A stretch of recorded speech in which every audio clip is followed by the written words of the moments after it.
welcome to Becoming with Kelsey, a show in honor of our ever evolving journey of life. I wanted to start a show to invite individuals that I found to be inspirational and uplifting, but most importantly, individuals that are walking powerfully in the pursuit of their healing, liberation, and truth. On today's show, I've invited Lenre Barnes, a world traveler and entrepreneur who has traveled to over 45 countries on his journey of self discovery. Lenre's journey of becoming the person that he is today required a lot of self compassion, acceptance, and forgiveness. Today is here to share the lessons and wisdoms from his journey in becoming. Hello, Lenre. Hi, How are you Kelsey. today? Thank you so much for that intro and thank you for having me. Thank you for being here. Yeah, I'm And doing well. you're doing well. How are I'm you? glad. I'm well and blessed and humbled by the fact that you have decided to share pieces of your story today. Now, before we start diving in deep, let's start off with a round of how would you describe yourself best in your own words? Mm. Um, I think I've always seen myself as a curious traveler. I love exploring the world around me, but also within me. Mm. And then I see myself as a multidimensional being and Yeah. creator. There's so many different versions and parts of me, some which I'm still meeting, Mm. as I go on my own journey. Yeah, Just for the viewers at home, just a quick breakdown of what does multidimensional mean? multifaceted. There's Multifaceted. different dimensions and Mm. layers to you. So, um, as we do the healing work, we Mm. find out new different parts of ourselves, new dimensions Mm. that, yeah, we didn't even know Yeah. existed. Infinite possibility. Exactly. Now, Lenre, you and I both grew up on the Cape Flats, Yes. watching the planes fly by and wishing and wanting to be on the plane. Mm, But you were actually running after the plane just to mm. see it pass by. Tell me a bit about that childhood experience. Yes, I used to love spending time at my grandmother's place, Mm.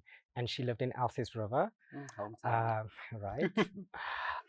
But actually, when we were 6 years old, my dad got the opportunity to do his MBA in the Mm. UK. So we had to sell everything we Mm. had, and we moved. We actually moved in with my grandmother Mm. in Alces River. And as you know, Alces River is very close to the airport. Yeah.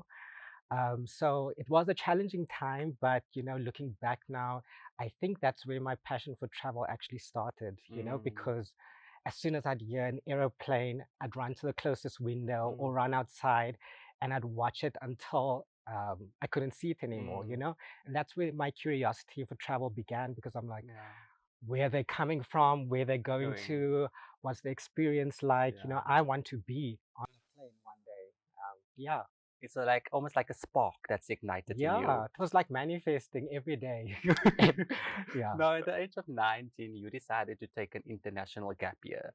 How Yes. did you go about that, especially at such a young age? So yeah, when I was 18, I didn't really have a job, obviously. I used to work at a tuck shop, but Okay. yeah, I spent evenings like racking my brain of how I was going to make this actually Mm. happen, how I was going to travel the world because Yeah. I really wanted to. And I saw an opportunity with my academics. I was doing well at school, and I knew that my dad valued education, Mm. and so he had actually saved up enough money for me to go to my first Okay. year of university. As long as you were in the destination and the place that you wanted to be, you getting by wasn't a thing Mm, of, oh, and everything must be sorted out, everything must be exactly. perfect. Yeah. If I'm in the place that I want to be, I'll make my way. And I Exactly. hear that that is Yeah. what you are Just the saying. first step, and then it Yeah. kind of unravels from there. Yeah. And now you decided somewhere along your journey that you are going to take a Mm, walk from France to Spain, mm, known as the Camino Hawk. What mm. led you to pursue going down a path that you have never gone down, exploring nature, just focused intentfully on that? Yeah, so the Camino came to me, it was a gift Mm. from the universe, because at that time I was actually doing my master's degree Mm. in the UK. And I think all of my anxiety and depression and like childhood trauma that I didn't even know I Mm. had come to a head while I was there. because I was studying my master's in data science, Mm, and I had quite severe imposter syndrome, like I was the only African. And a friend of mine came and visited, who I'd met in Brazil a couple of years ago, and she was going on the Camino, and mm, I had no idea about the Camino. And she's like, "It's this walk in nature. Yeah, you literally don't need to do much planning. It's not that expensive, and you spend about a month walking." mm, And my body just said, yes, this is mm, what I needed to do. And I just became obsessed with the idea. And as mm. soon as I handed in my thesis, um, yeah, I started my walk, and it was so amazing. Like nature, community, it was all healing me. Bring me back to myself. That's Yeah. beautiful. Now, after the break, Lenre discusses what happened when the COVID-19 pandemic hit. Stay tuned.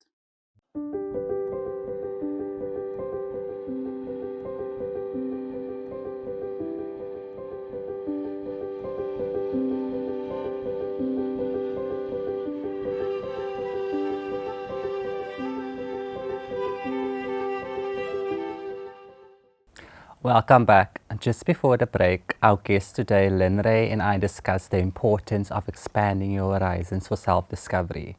Now, Lenre, before we get back into our conversation, I'm going to play a game with you. Okay. It's called All Around the World, and I'm going to test your perspective on the places you have been and how well you know the places. Okay. So, which one do you think you'd survive longer? Living without Wi Fi in South Korea or trying to finish a bowl of spicy Korean ramen without crying?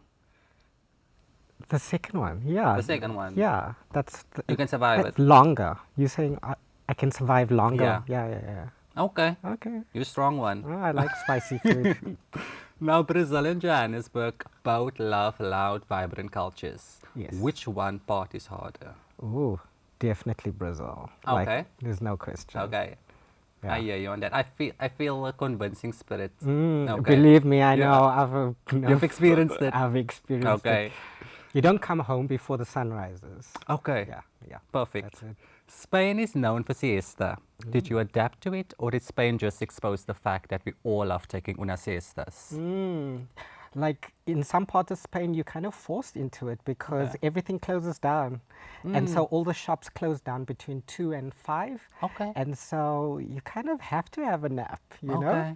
An afternoon nap. It's always needed. Exactly. It's always needed.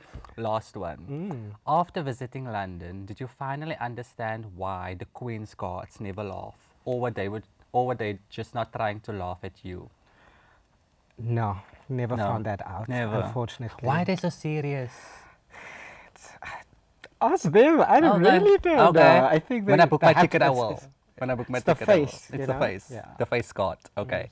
Now, you were traveling and moving around in the world, then the COVID-19 happened, Yeah. and everything got shut down, traveling stopped, and you saw this as an opportunity to go inwards. Yeah. To really investigate what is happening in your internal world.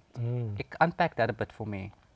Yeah, so I mean, after the Camino was the start of my active healing journey, but after that, I returned back to South Africa, and you kind of get back into life. And that time before COVID, we're all busy. Everyone Yeah. was busy, busy, busy. Moving.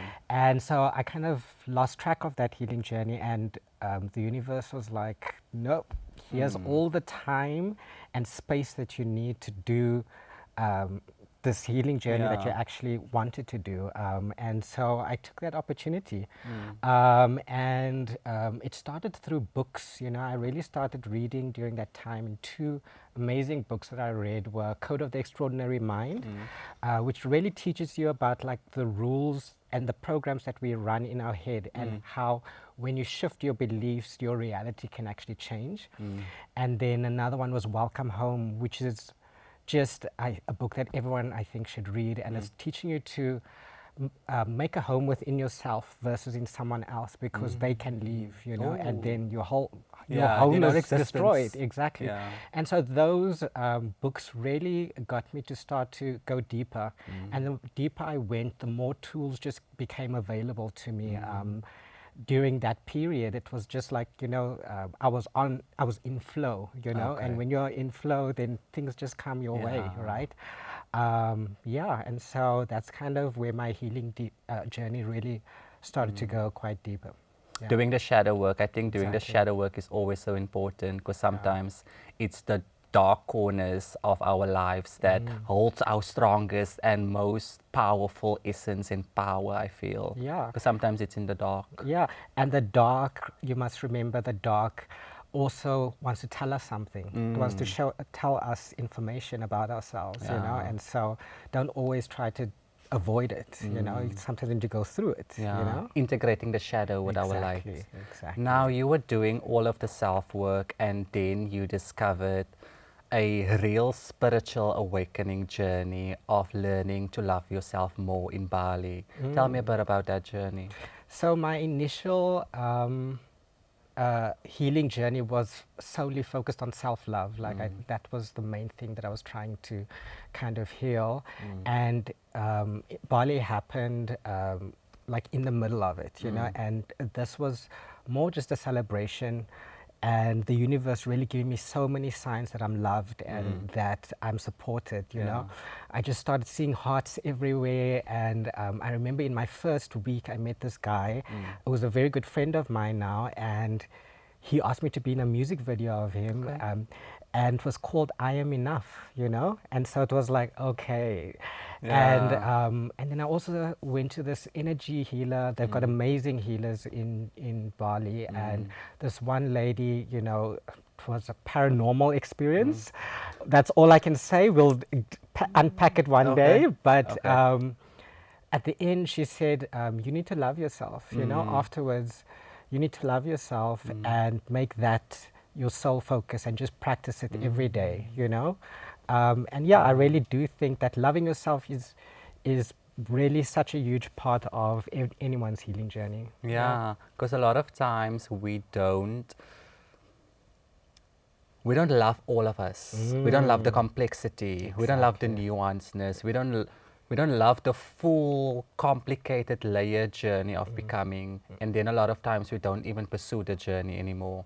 Now, this spiritual awakening that you had, and I feel like everyone can have a spiritual awakening wherever they are, as long as they are in tune with themselves.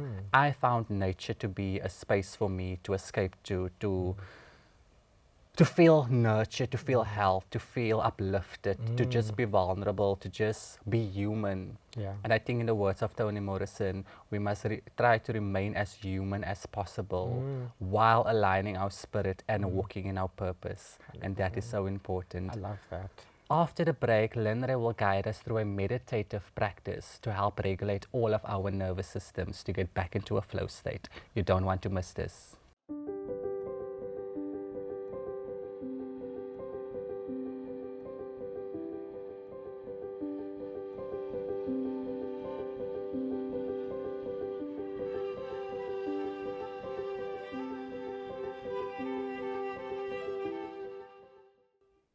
Welcome back from the break as we close off with our closing session for today, the mind, body, soul alignment, where our guest Linre will be guiding us through a meditative practice to help us all get back into a state of flowing. Over to you, Linre. Thank you. So just make sure that you're comfortable, sitting cross-legged.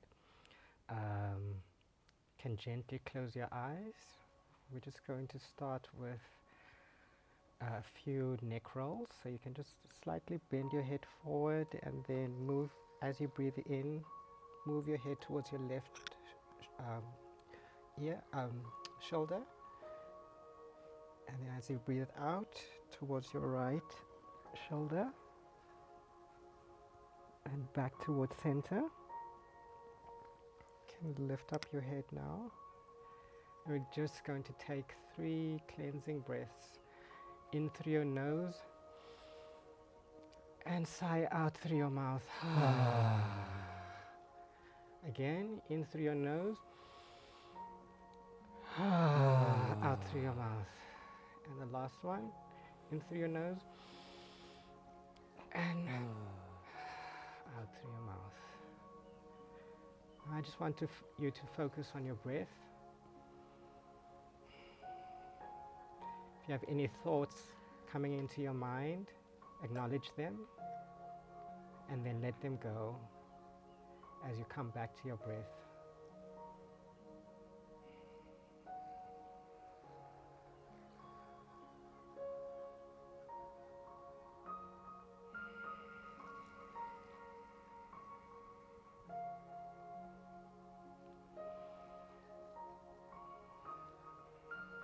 Just keep coming back to your breath.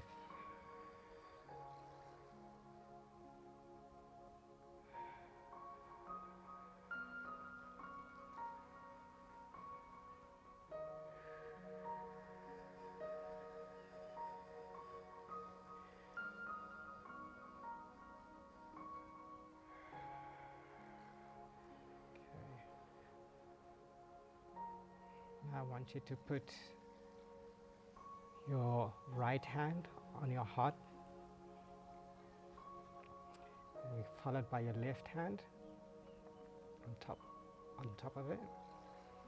Now I want you to think of an intention for the rest of this year and breathe into that.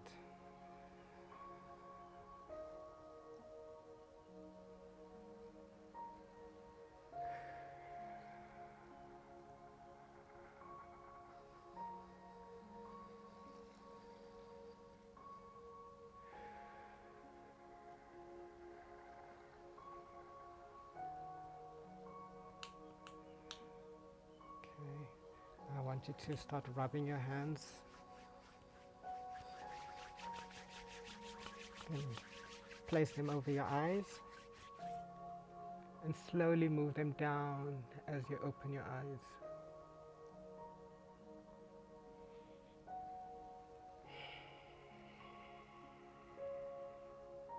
Thank you. You can open your eyes. Thank you for that. You're welcome. Thank you for taking us through our breathing process and to acknowledge our thoughts and to let them go and to flow and to not hold on to them. I think it's such an important exercise that all viewers at home should take into their daily life and practice, because it's essential to move forward. It's essential to our healing and essential to our becoming. Keep on breathing. Thank you for tuning in today, and remember that you are always worthy of your journey of becoming. It may be difficult, it may bring unexpected challenges, but you have the capacity and you have the ability to overcome and become who you have been called to be. Thank you for tuning in, and thank you for becoming with us.